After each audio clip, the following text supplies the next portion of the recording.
आमचाही एक जमाना होता. बालवाडी हा प्रकार नव्हता. पुढे 6 वर्षांनंतर स्वतःच शाळेत जावं लागत होतं. सायकलने बसने पाठवायची पद्धत नव्हती. मुलं एकटी शाळेत गेल्यास काही बरे वाईट होईल अशी भीती आमच्या आईवडिलांना कधी वाटलीच नाही.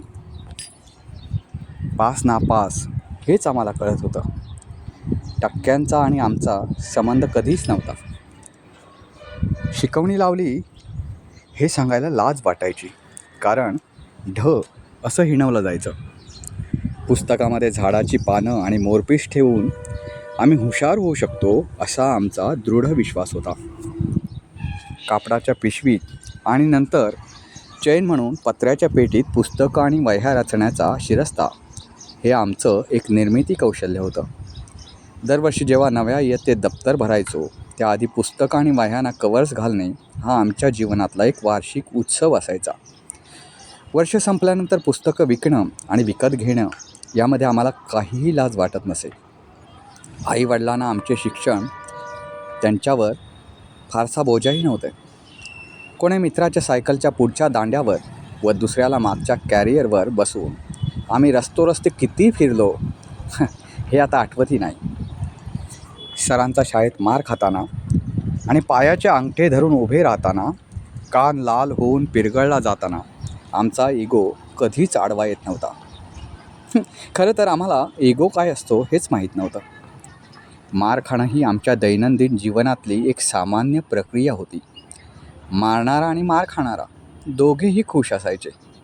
मार खाणारा यासाठी की चला कालच्यापेक्षा तरी आज कमी धोपटला गेलो म्हणून, आणि मारणारा आज पुन्हा हात धुवून घ्यायला मिळाले म्हणून. बिन चपला बुटांचे कोणत्याही चेंडू आणि लाकडी बॅटने वेळ मिळेल तेव्हा ग्राउंडवर क्रिकेट खेळण्यातले काय सुख होते ते आम्हालाच माहीत होतं. आम्ही पॉकेट मनी कधीच मागितला नाही आणि वडिलांनी कधी दिला नाही. आमच्या म्हणून काही गरजाच नसायच्या. छोट्याशा असल्याच तर घरातले कोणीतरी पूर्ण करून टाकायचे. 6 महिन्यातून कुरमुरे फरसाण खायला मिळालाच तरी आम्ही बेहद्द खुश होतो. दिवाळीत लवंगी फटाक्याची लढ सुटी करून एक फटाका उडवत बसणं यात काही अपमानास्पद वाटायचं नाही. आम्ही आमच्या आईवडिलांना कधीच सांगू शकलो नाही की आम्ही तुमच्यावर किती प्रेम करतो, कारण आम्हाला आय लव्ह यू म्हणणं माहीतच नव्हतं. आज आम्ही असंख्य टक्के टोनपे खात संघर्ष करत दुनियेचा एक हिस्सा झालो आहे. काहींना जे हवं होतं ते त्यांनी मिळवलं आहे, तर काही माहीत. शाळेतील ते डबल ट्रिपल सीटवर फिरवलेले ते मित्र कुठे हरवलेत ते.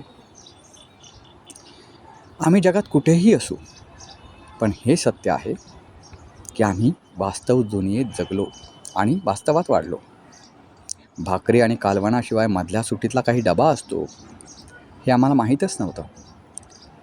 आमच्या नशिबाला चुकूनही दोष न देता आम्ही आनंदाने आजही स्वप्न पाहतोय. कदाचित ते स्वप्नच आम्हाला जगायला मदत करतायत. जे जीवन आम्ही जगलो त्याची वर्तमानाशी काहीच तुलना होणार नाही. आम्ही चांगले असू किंवा वाईट, पण आमचाही एक जमाना होता.